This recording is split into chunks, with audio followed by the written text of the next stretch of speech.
خلقتك للعبادة فلا تلعب، وضمنت لك رزقك فلا تتعب، ولا يحلو الكلام إلا بالصلاة على خير الأنام حبيبنا محمد عليه أفضل الصلوات والسلام. ومن مطبخي اللوبيا البيضاء بطريقة جد رائعة، بطريقة تقليدية اللي ما نبدلهاش وما نستغناش عليها. عندها أكثر من 50 سنة وإحنا نحضروا بهذه الطريقة. كيفاش تشمخيها مع أسرار نجاحها وتطيب لك زبدة وتجي خاترة. ونبداو بسم الله في وصفتنا نهار اليوم. عندي كيلو تاع لوبيا، أنا ندير رطل على حسب أفراد العائلة نتاعي، حوالي نقولوا رطل تجي تعشيلك ولا تفطر لك حوالي 6 من أفراد العائلة، مع تكون شريبة خاترة ومرقتها يعني راح تجيك ما شاء الله. اول مرحله فرغناها، نجيبو كميه من الماء نغسلوها. ما قمش عارفين اللوبيا واش يجوز عليها، انا كنت غسلتها عده مرات، حوالي 3 مرات. هنا جيت باش نوري لكم كميه الغبره اللي فيها. شوفوا هنا الماء تاعنا راهو توسخ، لازم نغسلوها اشاك فوا ونشمخوها. نحاولوا نديروا لها الماء دافي ماشي بارد، ونديروا لها لا لوفور شيميك هكا رشه خفيفه، ما تكتريش بزاف، ونخلطوها ونديروا لها تانيك الملح باش اللوبيا كي طيبيها تجيك بنينه. الملح ما تصورش معايا، بصح راني درت لكم الملح للامان. قد ما ديري لها الملح راح تجي بنينه. في الاول عفوا ديري لها حوالي 4 ملعقه نتاع الملح، راح تتشمخ في بنتها هكا. هنا اللوبيا لما كانتش فيها فلفل دريس او الحار مش راح تجيك بنينه. نستعملوا حوالي 3 ريصان 4 ريصان عفوا تاع الحار على حسب شحال تاكلين نتي اللوبيا. انا هنا استعملت رطل لوبيا، درت له حوالي 4 ريصان تاع الحار.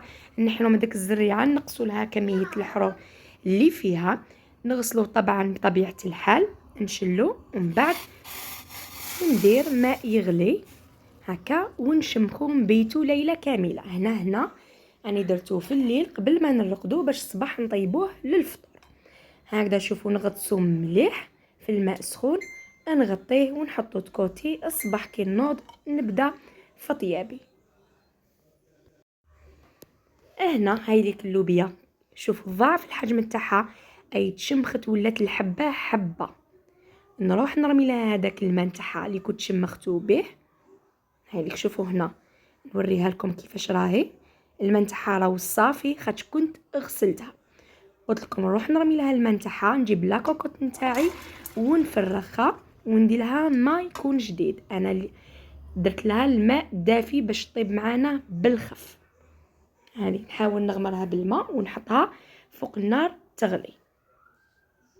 هنا زدت لها قريصه نتاع الملح باش ما تجيناش تانيك صامته. وهنا نجوزو للحرج نتاعها. العاصميين البليديين والقليعيين والتيبازا يموتوا على الحرور. مام كاين ناس الشرق ياكلوا الحار، بصح هذه الطريقه اللي نطيبوا فيها الوصفات نتاعنا. لازم يكون عندنا المهراس، ونحبوا الدرسه تاعنا تندرس في المهراس، في الشطاح، في اللوبيا كيما هكا تكون شريبه الله خاطره. هاي لك هنا درتها كامل فيها المهراس. عندي راس تاع توم نقيه ونوجدوه باش نديرو كي نجي ندرس الحار نتاعي. شوفوها كان راح يترحى بالدريس هذا غير بالعقل، بما انه تشماخ اللحمه تاع الحار تلحم ولا مواسي. دوك هذاك الثوم الكميه تاع الثوم اللي كنت قطعتها اون دو راح نديرها هنا في المهراس نتاعنا، ونكمل ندرس مليح الثوم وفلفل دريس. هاي لك دائما نحب نجيب لكم الوصفات المبتدئه، عروسه جديده باش طيبها، ولا كاش هكا راجل يدخل لكم يعرفش طياب بادق تفاصيل. نجوزوا اللوبيا نتاعنا. شوفوا هذيك الرغوه اللي تلقتها من الفوق، هذيك راح لا كنتي طيبتيها في لاكوكوت راح تبوشي لك الصفاره تاع لاكوكوت نتاعك، ولا سمح الله راح تترتق معك. حنا نحو لها هذاك الرغوه اللي تلقها كامل، ما نخلو لها والو. شوفوا هنا بدات تنفخ معايا، راح الحجم نتاعها يزيد يتضاعف نحو هكا.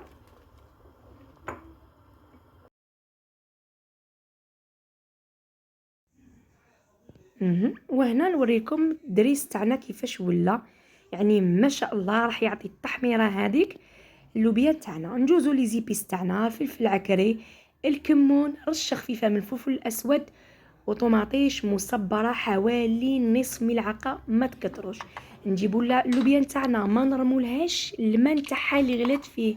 هنا سر من اسرار اللوبيا تاعنا كيفاش تجينا بنينه وخضره. كي ترمولها الماء راح تجيكم مش بنينه كشغل، ما فيهاش القو كامل نتاع اللوبيا. هاكا اختيتو نزيد ندير هذاك الفلفل دريس تاعنا، نشلل المهراز نتاعنا، البنه كامله راهي في القاعه تاع المهراز. هاكا ندير لي زيبيس نتاعي، ملعقه اكل كبيره، نصف ملعقه عكري، نصف ملعقه اكل كمون، رشه فلفل اسود، ونص ملعقه متكتروش تاع طماطم مصبره، والبنه كامل راهي في الزيت، نص كاس نتاع زيت، راح تجيكم هايله وبنينه. نخلطوها هكا مليح ونحطوها فوق النار الطيب لنا، راح مش تاخذ لك كامل الوقت ديالها بزاف. شوفوا لهنايا كيفاش هي خاطره بلا ما نطيبها، بلا ما تطلع كامل، تحطيها فوق النار. هاي لك بدات تلق في الخطوريه نتاعها. هاي لك هنا نجوزو، انا حطيت غير الغطيوه فوق الاخر، ما غلقتش كامل لاكوكوت نتاعي كيما راكم تشاهدوا. شوفوا كيفاش جات ما شاء الله ديك الخطوريه. هنا لا حبيتوها تجي خفيفه شويه، ما عليكم الا تزيدوا لها كميه من الماء يكون سخون، ما تحطولهاش بارد باش الزيت تلبى اكثر واكثر. والملعقه السحريه اللي لازم ما نستغناش عليها في اللوبيا مع الاخير اللي هي الكمون، بما انه الكمون بنين وهايل وراح ينحي بزاف الغازات من اللوبيا نتاعك. ودوك نسقيوها وتشوفوها في طبق التقديم. شوفوا الله الله راهي تبكبك معنا، سخيخنا الله الله مع البرد حتجيكم ما شاء الله. دوك نسقيوها في تبيسي مع مطلوع وحار مرقد، تقدري ديرها لا سالاد، راح تدفي همه وشاء. شوفوا ما شاء الله تبارك الرحمن، لا كولور تاعها هايله هكا، مع اني شبحتها مع قرن تاع حار مرقد الله الله، وزيدي لها ديك القطيره الخل وتاكليها هايله. شهيتكم في الجنه مع مطلوع، انا من عشاق اللوبيا بالمطلوع، تجيكم هايله. شوفوا كيما شاهدتوا، شوفوا الله الله بنينه. خياتي العزاز نرحب بكم كامل في الانستغرام تاعي، رواحوا اسمه كيما اسم القناه لأمية المطبخ الجزائري البليديه. نتمنوا كامل تجربوا الوصفات وتحطوا لي تطبيقاتكم تماك، وراح ننشرها في اليوتيوب.